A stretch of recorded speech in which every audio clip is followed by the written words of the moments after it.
নমস্কার, সবাইকে স্বাগত আমার স্বপ্নাখোঁজ এডুকেশন চ্যানেলে। আমি সুজিত কুমার মাইতি, ইতিহাসের শিক্ষক। চলে এসেছি আজকে একাদশ শ্রেণীর একটি বিষয় নিয়ে। আজকের বিষয় সক্রেটিসের রাষ্ট্রদর্শন। ভিডিওটি ভালো লাগলে লাইক, কমেন্ট, শেয়ার ও সাবস্ক্রাইব করে রাখবেন, আর পাশের নোটিফিকেশান বোতামটি সক্রিয় করে পাশে থাকবেন, যাতে এইরকম নতুন নতুন ক্লাস ভিডিও সবার আগে আপনার কাছে পৌঁছতে পারে। শুরু করছি আজকের বিষয়, সক্রেটিসের রাষ্ট্রদর্শন। কি বলা হচ্ছে? প্রাচীন গ্রীসের একজন প্রখ্যাত দার্শনিক ছিলেন সক্রেটিস। তার বিচিত্র জীবন, কর্মকাণ্ড এবং চিন্তাধারা তার সমসাময়িক ও পরবর্তী যুগের দর্শনের উপর গভীর প্রভাব বিস্তার করেছে। প্রথম জীবন কথা। দার্শনিক সক্রেটিস জন্মেছিলেন এথেন্সের অ্যালোপেক অঞ্চলে। তার পিতা সফ্রনিস্কাস ছিলেন একজন বিশিষ্ট প্রস্তর স্থপতি।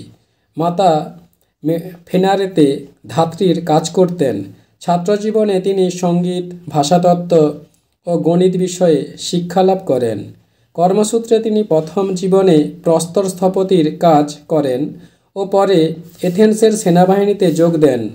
ক্রমে তার দর্শন চিন্তা মানুষকে আকৃষ্ট করে এবং তিনি সংসারপন্থীদের কাছে জনপ্রিয় হয়ে ওঠেন।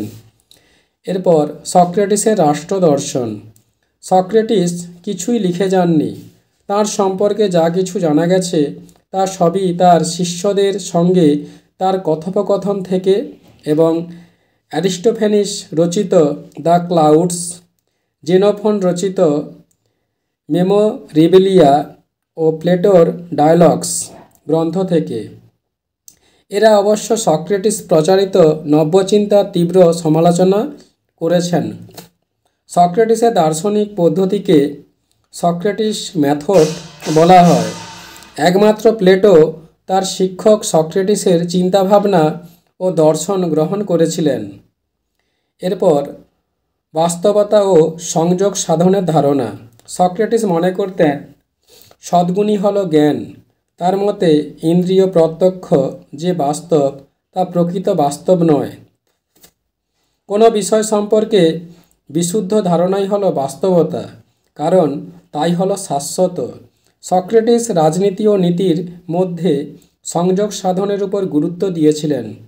তার মতে নৈতিক ধারণাসমূহ যদি সঠিকভাবে সংজ্ঞায়িত হয় তাহলে বিশেষ বিশেষ ক্ষেত্রে সেগুলির বিজ্ঞানসম্মত ব্যবহার সম্ভব এবং এই বিজ্ঞানের সাহায্যেই উৎকর্ষমূলক সমাজ ব্যবস্থা প্রতিষ্ঠা ও রক্ষা করতে হবে। এরপর আইন সম্পর্কে ধারণা। সক্রেটিস আইন সম্পর্কে তাঁর ধারণা ব্যক্ত করেছিলেন। সোফিস্টদের মতো তিনি প্রাকৃতিক আইন ও মানবিক আইনের মধ্যে পার্থক্য নিরূপণ করেছেন, কিন্তু এই পার্থক্যকে তিনি পরস্পর বিরুদ্ধ বলে মনে করেননি। তার মতে ন্যায় হলো সব আইনের উৎস। কোনো আইন ন্যায়ের উপর প্রতিষ্ঠিত না হলে তা অর্থহীন হয়ে পড়ে। ন্যায় বলতে আইন মান্য করাকে বোঝায়।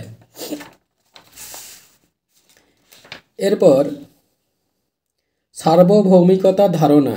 সক্রেটিস জ্ঞানী ও গুণী ব্যক্তিদের শাসনকে সমর্থন করতেন। তিনি জ্ঞানের সার্বভৌমিকতার তত্ত্ব প্রচার করতে চেয়েছিলেন। তার মতে জ্ঞান ও মহৎ চিন্তাই হল রাষ্ট্র শাসনের জন্য প্রয়োজনীয় গুণ। তিনি বলেছেন যে দার্শনিক রাজারাই নগর রাষ্ট্রের উদ্দেশ্যে সফল করতে পারেন। এরপর মূল্যায়ন। এথেনীয় গণতন্ত্রের অরাজকতাকে সক্রেটিস মেনে নিতে পারেননি। এথেনীয় গণতন্ত্রের বিরুদ্ধে যুব সমাজকে প্ররোচিত করার অপরাধে তাকে দোষী সাব্যস্ত করে মৃত্যুদণ্ড দেওয়া হয়।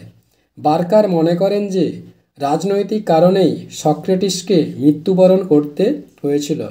বন্ধুরা, এখানে ক্লাস ভিডিওটি শেষ হলো। পরবর্তীকালে আবার একটি নতুন ক্লাস ভিডিও নিয়ে উপস্থিত হব। ধন্যবাদ, সবাই ভালো থাকবেন।